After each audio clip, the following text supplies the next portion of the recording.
Did you know there are two types of leadership? I was recently reading a book called The Motive by Pat Lancioni, and he compared and contrasted two types of leadership. The first type of leadership is called reward leadership. You may know a manager like this. This is usually one of the top performers, and then they get put into a leadership position. Typically, they view this as a reward or a perk for their hard work, and so they often don't do the things that are difficult, the things that are boring, or the things that are really needed to do that. They often will say things like, well, that's not really my job, or let me grab someone to do that for you. And overall, their leadership just feels like it reaches a top end, that there's no way for them to expand. In fact, John Maxwell talks about the law of the lid, which is a leader is often the bottleneck or the point, like a lid on a container. You can only go so far. So if these leaders that believe in reward leadership kind of stop and rest on their laurels, the organization stops. Now, on the other side of things is the responsibility-centered leadership.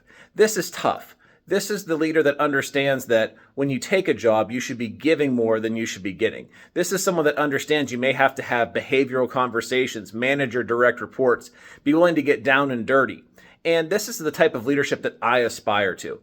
And it's hard. And anything from when I'm at my house, when I try to be model leadership for my children, to when I'm here to mentor my staff or to just display that, it's difficult because you have to get into the mix. You have to be willing to do the things that are uncomfortable. And you have to realize this job isn't about the power or prestige. In fact, I think it's an ancient proverb that says, whenever we win, the people are credited with it. And whenever we lose, it's my fault. And that's one of the difficult things at times is it's not about prestige. It's not about power. It's about doing the right thing for the right amount of people. And I'm really thankful that we have an organizational culture here at Delaney that encourages us to be centered leaders, that we aren't held to a standard where it's about how we look. It's about what we're actually doing, that we're encouraged to push the envelope, that we're encouraged to dig deeper and to really help support our staff.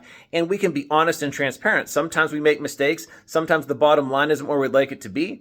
But we have executive management that understands that the best type of leaders are those that are willing to invest in their people and they're patient. They help to try to train us up. What's your leadership like at where you work?